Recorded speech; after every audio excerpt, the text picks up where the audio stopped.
Peut-être dernière ligne de la page. Rabbi Shmuel Damet Avayou, Kelav shel Adam, Kelio shel Adam, Konelo bechol makom, Chutz mirshut harabim, Rabbi Yochanan Resh Lakish, Rabbi Shimon ben Lakish Damet Avayou, Afilu mirshut harabim. Donc on vient le sujet de savoir si le client peut, ou bien il est en, oui, est-ce que le fait de mettre l'objet acheté, la marchandise dans ces ustensiles, est-ce que c'est une forme de kinyan, comme si c'était son khater, comme si c'est son yad, comme si c'est Agba, c'est très nuancé dans tous les cas, même si la question est de savoir, dans le cas où je me trouve, ou bien sur la voie publique, ou bien dans le cas où je me trouve dans le domaine du vendeur. Finalement, les deux se rejoignent dans la question, parce que finalement, on cherche à savoir, est-ce qu'un objet, il est suffisamment chachouv, il est suffisamment considérable pour dire que c'est mon domaine, c'est ma main. Encore une fois, domaine et main, c'est très proche l'un de l'autre, même si c'est pas exactement la même chose, mais on sait que chatzero chez l'adam konelo shomidato, ce qui se trouve dans mon domaine devient mon appartenance, même si j'en ai pas l'information, à condition que mon domaine soit protégé, soit gardé, soit d'accord. Mais la Gemara dit que chatzer, c'est mishumia ditrebai velogram mishtechut. La notion de chatzer, ce droit-là que l'homme a son khater, son domaine, peut lui être un moyen de venir de possession d'un bien, c'est comme sa main. Ça veut dire en réalité, le domaine d'un homme, c'est comme sa main. Maintenant, quand il s'agit d'un objet, d'un ustensile, d'un récipient, quelque part, qui se trouve dans un domaine qui n'est pas le mien, à plus forte raison, donc qu'il soit Reshut Harabim, ou dans un domaine qui est celui du vendeur, est-ce que je veux dire, c'est comme si c'est une extension de ma main aussi, et c'est comme un domaine dans un domaine, ok, je me trouve chez lui, mais cette partie-là est à moi, ou bien non, je dis l'ustensile, relativement au domaine, eh ben il est pas suffisamment chachouv, et donc il est battel au lieu, et même quand on se trouve Reshut Harabim, parce que finalement, t'as pas réellement t'as le droit de faire usage du Reshut Harabim, mais pas de planter d'attente, n'est-ce pas? Donc ton ustensile, quand tu es en pleine voie, sur la voie publique, en pleine rue, pas, ni le trottoir, ni la contre-allée, ni qu'on appelle ça là, l'impasse, en pleine voie publique. Et tu as déposé maintenant comme les livreurs là, ils sont avec leur. Est-ce que tu as le droit de rester là-bas? Non. Donc en réalité, le domaine, si on veut, a plus d'importance que ton ustensile. Et donc, c'est la question de savoir, est-ce que l'ustensile est suffisamment chachouv, et donc c'est comme une forme de hagba, ou c'est comme birchouti, et donc tu connais, ou bien non. Alors, l'agma a dit comme ça, a priori, c'est une marloquette entre Rav Shmuel d'un côté, et Rabbi Yochanan Resh Lakish d'un autre côté. Rav Shmuel dit, Kelav Shadam Konelo, Bechol Makom, Chutz Mirshut Harabim. Donc là, Rav Shmuel fait la différence entre Reshut Harabim, et il nous laisse sous-entendre, si je suis dans le domaine du vendeur, alors oui, je connais. On est bon? Et donc il y a une nuance ici entre Reshut Harabim et le Reshut du Mocher, pardon. Donc je viens acheter de la marchandise chez un vendeur, je viens avec mon caddie, je viens avec mon sac, et il m'a déposé, il m'a mis les affaires, la marchandise à l'intérieur. Est-ce que je suis connais avant de faire Meshira, avant de faire Agba? Oui ou non? A priori de Rav Shmuel, si je me trouve dans le domaine du vendeur, oui. Si je me trouve dans le domaine public, non. Il y a une précision ici des Rishonim, le Rashbam, le Tosfot, c'est qu'il lui a dit, il dit comme on a vu au début de la Sugia, premièrement que Pasak Damim, qui se sont mis d'accord sur le montant, sur le prix de la transaction, et Madad. Et il y a aussi la Nekuda de Madad, je vous lis dans le Rashbam, Konoim Pasak Damim Bechol Makom, Fiush Mocher, ou Kegon Damarli Beedia, Yikne Lecha Kelecha, qui Damarli Kaman Yushmatil, donc pas Madad, excusez-moi, parce que Madad, on a dit que c'est pas indispensable, mais il lui a dit officiellement, explicitement, je suis d'accord que dès le moment où tu mettras dans tes ustensiles, tu seras connu. Alors Bémet, ça veut dire que le sujet ici n'est pas est-ce qu'on s'est mis d'accord ou pas, mais quand on se met d'accord d'une transaction, n'est-ce pas? On dit je suis d'accord, on se jure et tout ce qu'on veut. Mais l'objet il est au sol. Je suis connu ou pas? Non, parce qu'il faut une action. Il faut un maaseh kinyan. C'est à travers le maaseh kinyan, c'est à travers l'action que la transaction est actée. se mettre d'accord même par la parole, ça reste seulement de la parole. Alors, il y a certains échanges, il y a certaines obligations qui se contractent par la parole seulement. Comme par exemple, Kamata Noten Binchain, les parents et beaux-parents qui se mettent d'accord concernant les engagements qu'ils ont envers leurs enfants pour le mariage, etc. Il n'y a pas besoin de Kinyan. Ou bien Amirato Lagavoa qui me sert à tous les idiotes quand je rends Ekdesh. Il y a des fois la parole elle est suffisante. Mais pas tout. Habituellement, non, un Kinyan, il faut que ce soit une action. Donc là, ils se sont mis d'accord. La question est de savoir, est-ce que les objets de l'acheteur, de l'acquéreur, qui se trouvent dans le domaine du vendeur, est-ce que c'est comme si qui se trouve dans le domaine de l'acquéreur ou pas? Du fait que c'est mon ustensile, certes, mais ça se trouve chez toi. Rav Shmuel dit oui, mais dans Reshut Harabim, non. Reshut Harabim, non, parce que finalement, et là aussi, encore une fois, c'est très fin, parce qu'en réalité, quand j'ai exprimé mon accord de mettre que la marchandise soit actée une fois que je le déposerai dans tes ustensiles, toi acquéreur, c'est comme si qu'en réalité, je te donne droit de faire usage de mon domaine. On est bon ou pas? Quand je te dis, dès le moment, je te verse la marchandise dans tes ustensiles et tu le connais, c'est-à-dire que tu m'as donné l'autorisation de déposer et donc en réalité, c'est comme si que toi, monsieur vendeur, tu acceptes que je fasse usage de ton bien. Ça, c'est bien beau dans un domaine privé. Le vendeur est en mesure de donner le droit à l'acheteur. Mais quand on se domaine sur le domaine public, qu'est-ce qui va te donner le droit? Encore une fois, le domaine public, il y a des règles. Le domaine public, c'est un lieu de passage. Tu n'es pas là pour stationner. Tu n'es pas en infraction, on va dire, parce que c'est droit de tous. Mais si quelqu'un veut passer, eh ben, tu n'es pas censé rester là. La Mishnah nous dit dans Kélim, dans d'autres endroits, comment on définit une personne qui a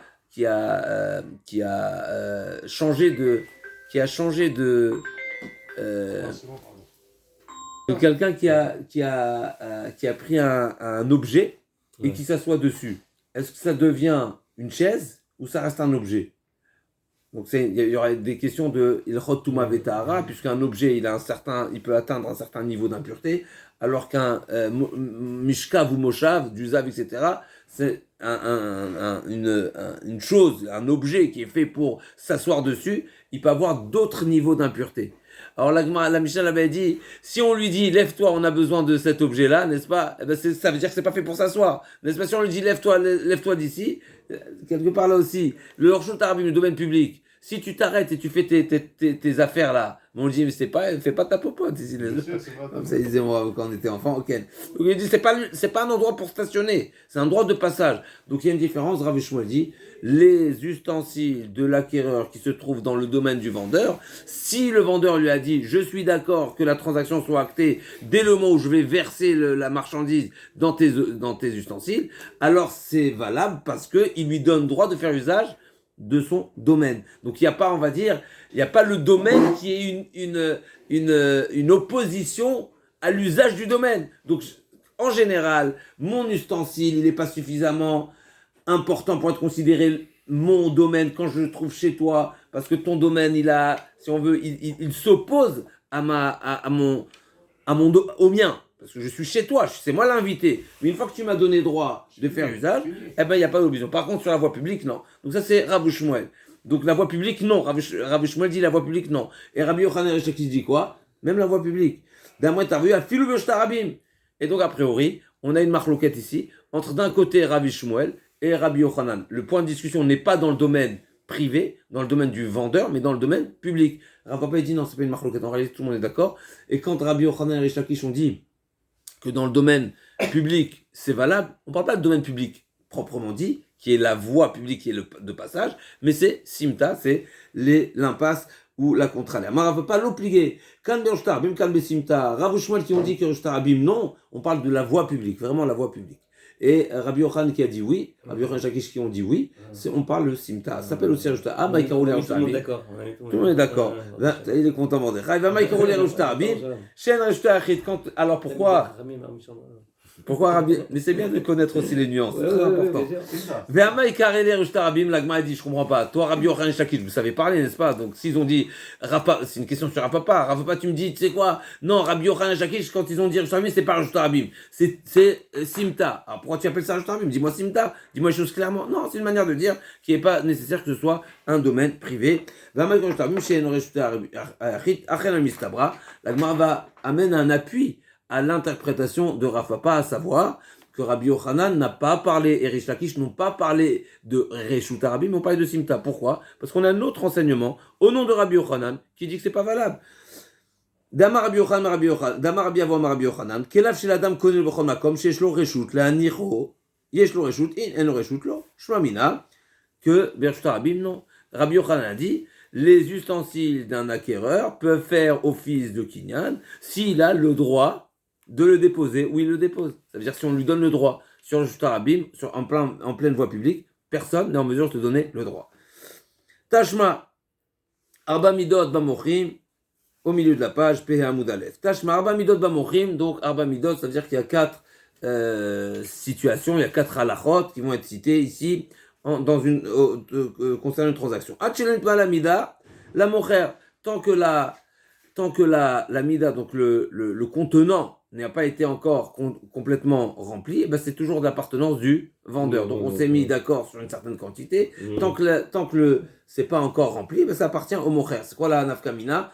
D'abord que l'acquéreur n'est pas propriétaire, et donc la responsabilité, comme on a dit hier, si le titre de propriété me donne la responsabilité. Donc s'il y a un accident, une catastrophe naturelle, c'est au mocher. Ouais. Si le vendeur, si l'acheteur, a donné un verre, n'est-ce pas, il est en train de lui vendre du vin, il est en train de lui remplir son tonneau. Le tonneau n'est pas encore plein, le vendeur il est parti chercher le ravitaillement pour compléter. Et entre-temps, cet acheteur-là, il a donné un verre de vin à une femme en tant que kiddushin. Elle est mariée ou pas?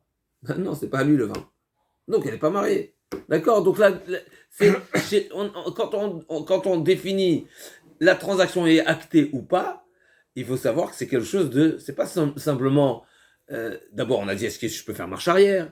Est-ce que je suis propriétaire? Donc, est-ce que je peux être Mekadesh une femme? S'il y a un accident, qui est-ce qui est responsable? Tout c'est ça la nafkamina. Est-ce que c'est acté ou pas acté, n'est-ce pas?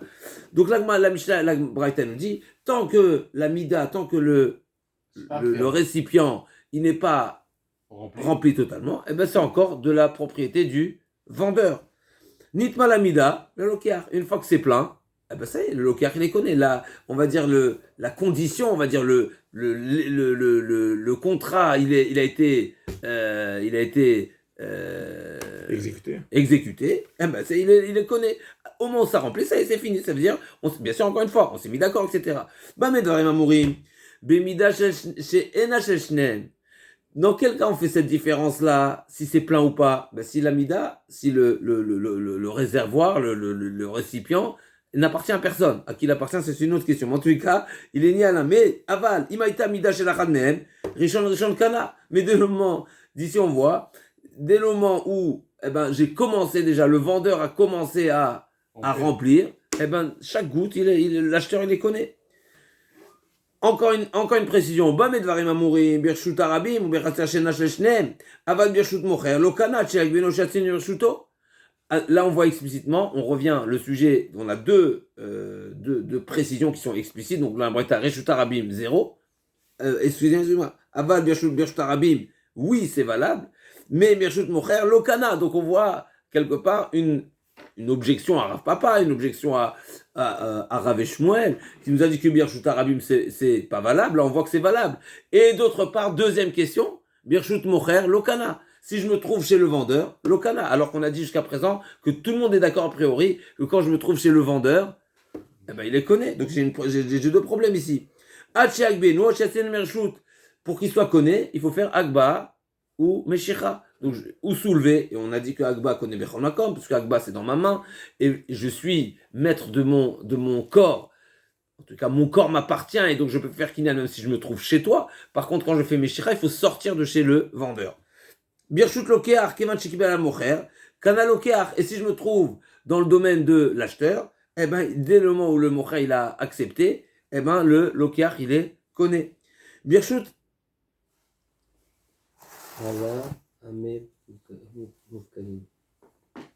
Birshut ala mufkadim etzlo, lo kanat shekabal alav, od sheyizkor et mekoman. Mais si maintenant ça se trouve chez une tierce personne, mufkadim, c'est chez un dépositaire, alors la transaction n'est pas actée tant qu'il n'a pas pris sur lui, il n'a pas accepté, il ne s'est pas engagé, ou bien qu'il loue l'endroit.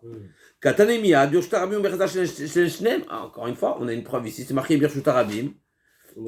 C'est oui, il connaît. Donc on a une preuve à Rabbi Yochanan, selon la première version, que Birshut Arabim c'est valable. Ah oui.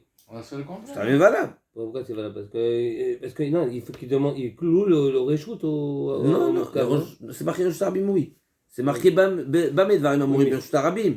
Birshut Arabim ou Bechatzer Shel Shneem. Si je me trouve dans un domaine qui n'appartient à personne, même la voie publique, mais pas le domaine du vendeur. Est-ce qu'on laisse, c'est pas une contradiction là? C'est la question.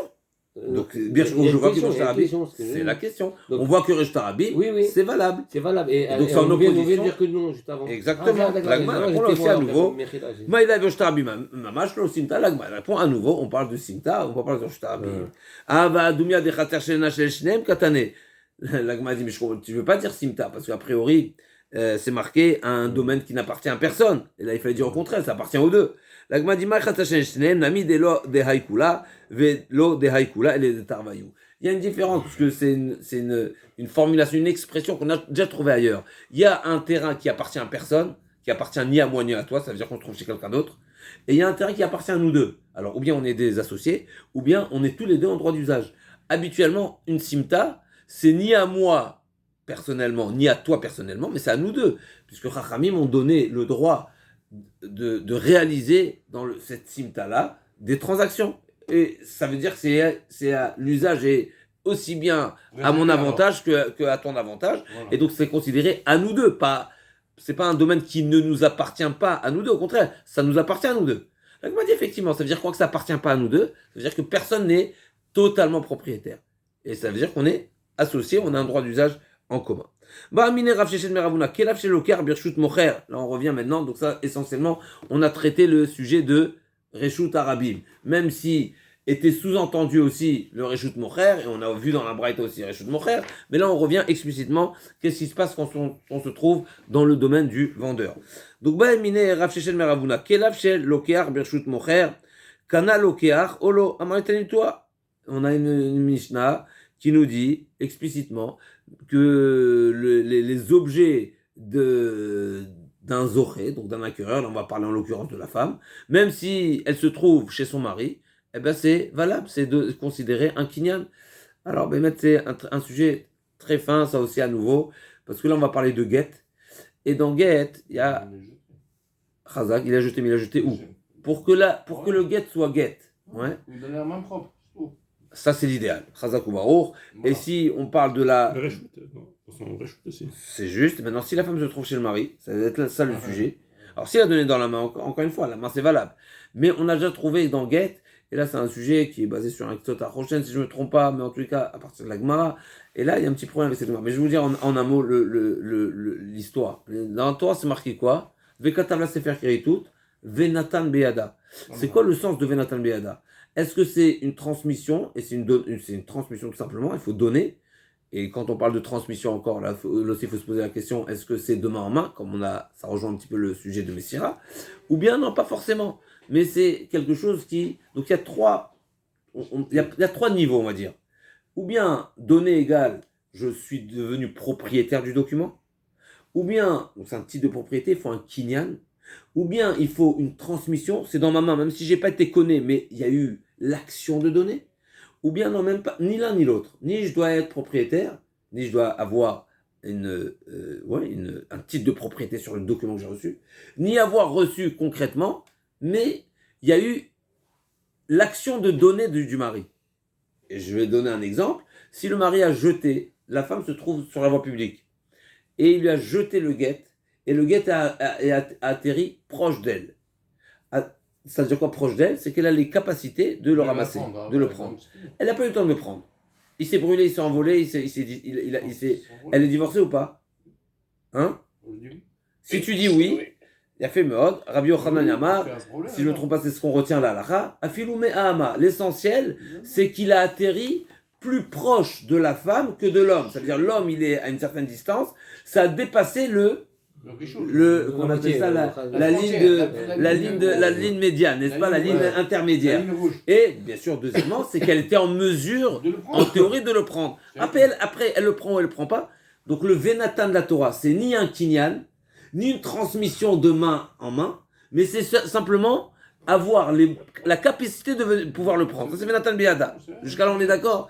C'est pour ça que il y a ce grand sujet, dans le guet, si un homme a déposé un guet dans un domaine qui lui appartient, et ensuite, encore une fois, ça c'est le Oxford, donc c'est un grand sujet, et ensuite il lui a donné le domaine. D'accord? Donc il lui a donné le domaine où se trouve le terrain. Est-ce que ça s'appelle une donation ou pas? Est-ce que ça s'appelle une transmission ou pas? Est-ce qu'on dit Gito Veado Bain Keechad ou pas? On est bon ou pas? C'est entre, vous me suivez ou pas? Qui se pose ici, c'est que la Gemara a fait une comparaison entre les halachot de kinyanim avec les halachot de get qui, a priori, c'est pas une halacha de kinyan, c'est une halacha de netina. Et la netina et kinyan, comme nous venons de dire, c'est pas la même chose. Puisque dans une transaction, si j'ai jeté quelque chose à quelqu'un et c'est proche de lui, il a été connu? Pas du tout. Ça suffit pas. Ça reste toujours au vendeur. Pour être connu, il faut que ce soit dans mon domaine. Si je l'ai jeté sur la voie publique, c'est pas mon domaine. Donc, il y a une grande différence. Et malgré tout, la Gemara a fait la comparaison, donc c'est un sujet à approfondir. Et la Gemara a dit, j'ai trouvé, dans la Mishnah de Gittin, c'est marqué, si la femme se trouvait chez le mari, et le mari lui a jeté le guet, et ça s'est tombé sur son vêtement, d'accord, dans sa poche du vêtement, dans son kalta, dans son panier, en osier, eh bien, les migourechettes. Donc, on a une preuve, Kelav, Shel, Lokear, Birshut Mocher, Kana. Comment est-ce possible? Comment est-ce possible qu'elle est divorcée alors que ça atterrit dans le récipient qui est posé au sol? Mais s'il est posé au sol et tu me dis qu'elle est migourochette, ça veut dire que son panier, c'est considéré le domaine de la femme, même s'il se trouve dans le domaine du mari. Donc c'est la preuve de la Gemara. La Gemara va amener une preuve à partir du Mishnah, Kelav, Shel, Lokear, Birshut Mocher, Kana, comme la femme qui est divorcée. La Gemara a dit non, pas du tout. Qu'est-ce que tu me ramènes une Mishnah où tout le monde s'est cassé la tête pour l'interpréter, et expliquer pourquoi elle est mégouréchette. Et toi, tu m'amènes maintenant n'est-ce pas, tu as touché un sujet sensible. C'est pas sensible, c'est que finalement, il y a plusieurs réponses dans la Gemara qui expliquent pourquoi Bémet elle est divorcée. Parce que justement, il y a ce problème. Il y a ce problème que l'ustensile de la femme qui se trouve au sol de son mari, eh ben ça s'appelle que c'est chez le mari, il n'y a pas de nétier, il n'y a pas de transmission du guet. La Gemara dit, Zarkula le torcheka ou le torkalta, raison migourechet. Donc il a jeté, donc ça s'est agrippé à ses vêtements, ou bien dans son panier. Elle est migourechet, Amalé Rav Nachman, Maïta même pas châtelé maï, des machoula, mea ochle beochla. Ça a déjà été bien pilé, ça a déjà frappé de tout pour solutionner cette problématique. De Amar Ravuda Marshmuel, tu sais, il y a plusieurs réponses à cette question. Ravuda Marshmuel, il répond, tu sais, dans quel cas elle sera divorcée si le mari lui a jeté le guet dans son panier quand elle se trouvait dans le domaine du mari. Tu sais dans quel cas il s'agit? Shaita Kalta Ktlouyaba. C'est que le panier il était à sa main. Il était suspendu. C'est dans le sac à main, ou dans le panier à la main, etc. Donc il n'était pas au sol. Mais s'il est au sol, ben non. C'est pas bon. D'accord. Première réponse. Deuxième réponse, Ravada Barava Amar, Kigonchelta Kalta, Munachad la meilleure rotéa, c'est entre ses jambes. Donc ça s'appelle l'endroit où je me trouve. Mais ça veut dire que là, encore une fois, on rentre dans des finesses. Mais en réalité, ça rejoint le même sujet, la même explication qu'on les avait dit tout à l'heure. Quand tu m'as donné l'autorisation de rentrer chez toi, ben, j'ai le droit de poser les pieds au sol, n'est-ce pas? Donc le sol où je pose mes pieds, je suis chez toi ou chez moi? Je suis invité, mais je suis quand même, j'ai le droit. Donc c'est entre mes jambes aussi.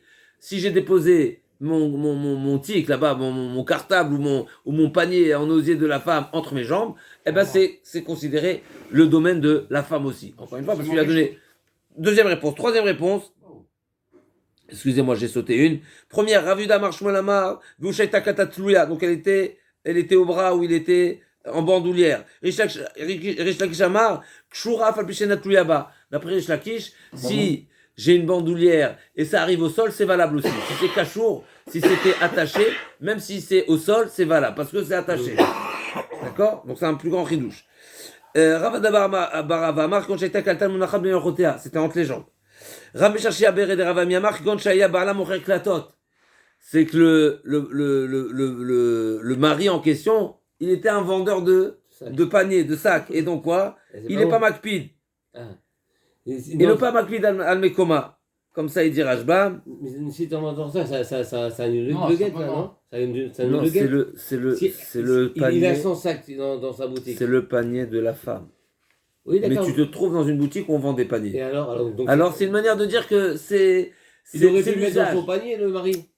Pour son Rabbi Yochanan, même s'il n'est pas mocher klatot, même s'il n'est pas, même si c'est pas entre ses jambes, même si c'est pas attaché, même si c'est pas entre, Makom Kalta, quand je laisse entrer la femme à la maison, eh ben je lui donne aussi le droit de venir avec son sac à main, avec son tic, c'est normal. En tout cas, on revient à notre question. Donc, toi, tu as voulu faire une comparaison entre les transactions de Koné et Mocher avec la femme. La femme, je t'ai donné 5 réponses là-bas. Donc, c'est exceptionnel, ne compare pas. Donc, c'est le Rabbi Yochanan. Par défaut, même s'il ne vend pas des paniers, eh ben le mari n'est pas makpid, et une fois qu'il a autorisé sa femme, même si ça va être son ex-femme dans un instant, il n'est pas makpid qu'elle vienne avec son panier.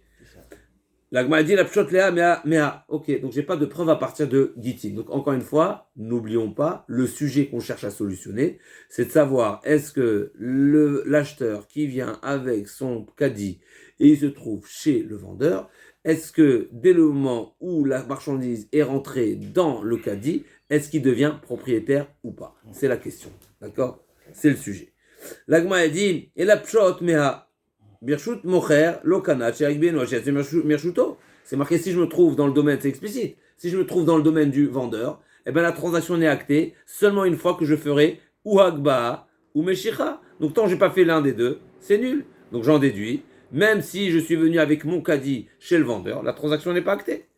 L'agma dit maïla bekilav de lokear. A priori, encore une fois, c'est une supposition. Ça qui me laisse déduire, même si je suis venu avec mon caddie. L'agma dit non. T'es pas venu avec ton caddie, c'est le caddie du supermarché, c'est le caddie d'un étranger, c'est le caddie qu'on t'a prêté mais c'est pas le tien. Non, prêté c'est devient déjà le tien, mais en tout cas c'est pas le tien. L'agma a dit Maïla beklav de lokeach lo beklav de mocher, donc c'est le caddie du vendeur. L'agma a dit ok, umideresham beklav de mocher, c'est fanami. Si tu as interprété la braïta dans un cas où tu défends la braïta parle du cas où le caddie c'est le caddie du vendeur. Eh ben, toute la braïta devrait parler de la même chose. Et si tu dis qu'on parle du caddie du vendeur, alors je ne comprends pas la suite. Et ma sefa, birshut lokeach, kivan shkibel amocher, kana lokeach, vi bekel de mocher, mai kana lokeach, je comprends pas. Si on parle c'est marqué dans la suite de la braïta, si je me trouve dans le domaine de l'acheteur, eh ben, dès le moment où tu as mis dans mon caddie, c'est ça la question, à qui il appartient, eh ben, la transaction est actée. Mais je comprends pas, mais tu as dit que le caddie il appartient au vendeur. Et si le caddie il appartient au vendeur, mais a priori, c'est pas acté. Comment ça peut être acté? L'agma a dit, là aussi il faut approfondir, mais en tout cas l'agma a dit, parce que c'est a priori, si on se trouve chez l'acheteur, donc c'est son reshoot, ok, en tout cas l'agma a dit, Amaïk le car, c'est fatan les claves des lokeach. L'agma a dit non, effectivement, la première partie de la braïta, on parle qu'on se trouve dans le caddie du vendeur, et dans la suite de la Mishnah, on parle c'est le caddie de l'acheteur. Il me dit, ok, mais tu joues avec moi, quoi. Pourquoi là comme ça et là comme ça? Il m'a dit, non, c'est logique. Quand on se trouve chez le vendeur, quand tu vas au supermarché, ben, c'est le caddie de qui? Ben, le supermarché. Mais quand tu te trouves chez l'acheteur, ben, probablement, il n'y a pas de caddie là-bas. D'accord? Donc, Amaï Kanal, Lokear, l'agma dit, c'est fait les caves de Lokear. Moi, Pasca, Stama de Milta, Bemocher, Mané de Mocher. Quand on se trouve chez le vendeur, c'est du ustensile du vendeur. Et Shriché, Mané de Mocher Shriché, Belokear, qu'on trouve chez l'acheteur, Mané de Lokear Shriché. Alors, quelques petites lignes encore. Tashma, Machach, Chamarav, ou pour Allah, Vinersen et Torbeto, Ben Pasak, Achilomadad, Ben Madad, Shlo Pasak, Shlem Yocholim Narzor Baen. Donc, j'ai il a fait rentrer Mashach Hamarav pour Alav, donc il a fait rentrer les ânes, ouais, pour Alav, ou bien les employés, Chazak, il a fait rentrer. Ben Pasak Hachelomadad, Ben Madashlo Pasak, Shem Yocholim Larzor, même si on a fixé le prix, il faut deux conditions, et fixer le prix, et Madad, donc mesurer, peser, etc.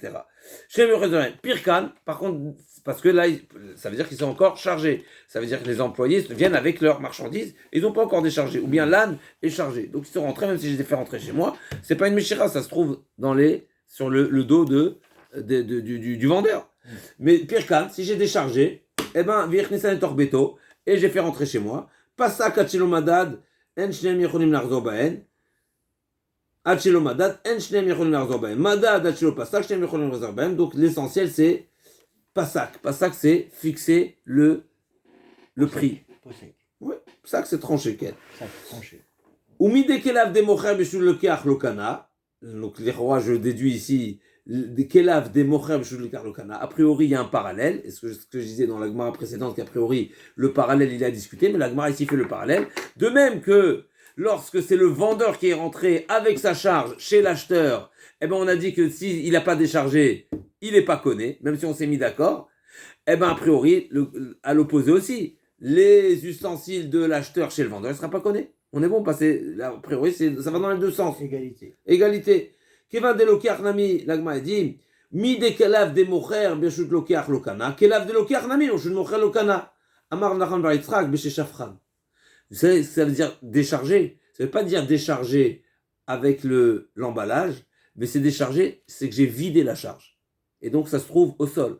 Donc, si ça se trouve au sol, il a été connu. Donc, on ne parle pas du cas où il a déchargé l'âne avec son porte-chat, avec son, je sais pas comment on appelle ça, la selle. C'est pas la selle, c'est les paniers. Les paniers. C'est pas qu'il a pris les paniers de l'âne, il les a posés au sol, mais c'est qu'il a vidé le contenu. Donc on m'a dit Kpid, il a dit c'est marqué Chafran, c'est marqué Pirek, ça veut dire décharger. Décharger, ça veut pas dire verser. Donc la pashtout, c'est quand tu as de la marchandise sur un âne, ben, il se trouve dans un récipient, il se trouve dans un panier, dans un bac, dans quelque chose. Donc quand comment on verse l'âne? Comment on décharge? On décharge le panier avec le contenant. La Gemara dit Ikpa, Maram Nacham Yisrael, Béché Shafran, donc il a vidé la marchandise. Ikpa Drava, Midé Shafran Katane, Pirkan Katane, c'est marqué décharge, c'est pas vidé. Et là, Mar Baravashi, Bemitachli de Toumé, on parle des tiges de Chavilo, de Shumin, il dit d'ail, et qu'on n'a pas l'habitude de décharger. La manière de décharger, c'est de les vider et de les mettre au sol, et ils ne sont pas dans des contenants. Amalé, on a Mbere, Demar Zoutra, les Ravina, Mirde, Pirkan Katane, et Mali Pasak, Mali le Pasak, je comprends pas. Si s'il les a déchargés, alors qu'est-ce que ça change? Si il a fixé ou pas fixé, l'agma a dit Amarlé pasak samchadat et lo pasak ou samchadat.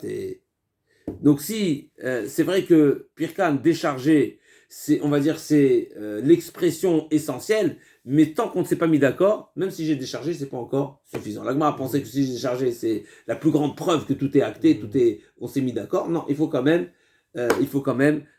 fixer les prix. Mais dans les toumas, comme il n'y a pas de sac, en fait, quand il décharge l'âne, c'est au sol de l'acheteur. Donc ça y est. On n'est plus dans la problématique. On n'est plus dans la problématique qu'élave chez le mocher beshut lokeach. On n'est plus c'est plus dans les ustensiles du vendeur. C'est au sol. C'est au sol. Alors c'est bon. Donc si on s'est mis d'accord, c'est acté. C'est ce que l'agma demande. Si ça a été versé. Pourquoi tu as besoin de dire qu'il faut rajouter cette pression de Pasak? Là, encore quelques lignes. Tashma de Rav Shmuel. Amale Ravina la Ravashi, Tashma de Rav Shmuel d'Amret Avayou. Kelav chez la dame Konelo Bechol Makom. On revient à ce qu'on avait déduit, la première enseignement au début de l'heure. La Gemara a dit Rav Shmuel, on dit Kelav Shel Lokeach Kone Bechol Makom, à l'exception de Rosh Tarabim. Donc ça nous amène à déduire, si on se trouve chez le vendeur, mais c'est acté.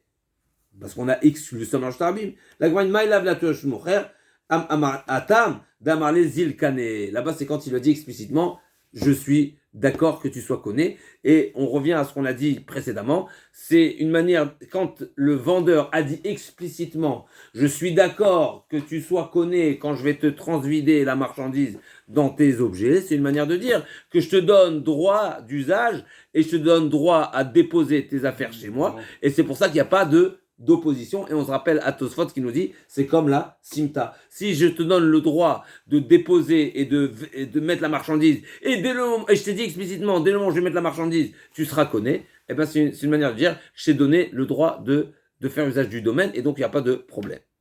On se retrouve demain, Bezrat Hashem. On n'a pas encore fini la Suga. Il y a encore un petit passage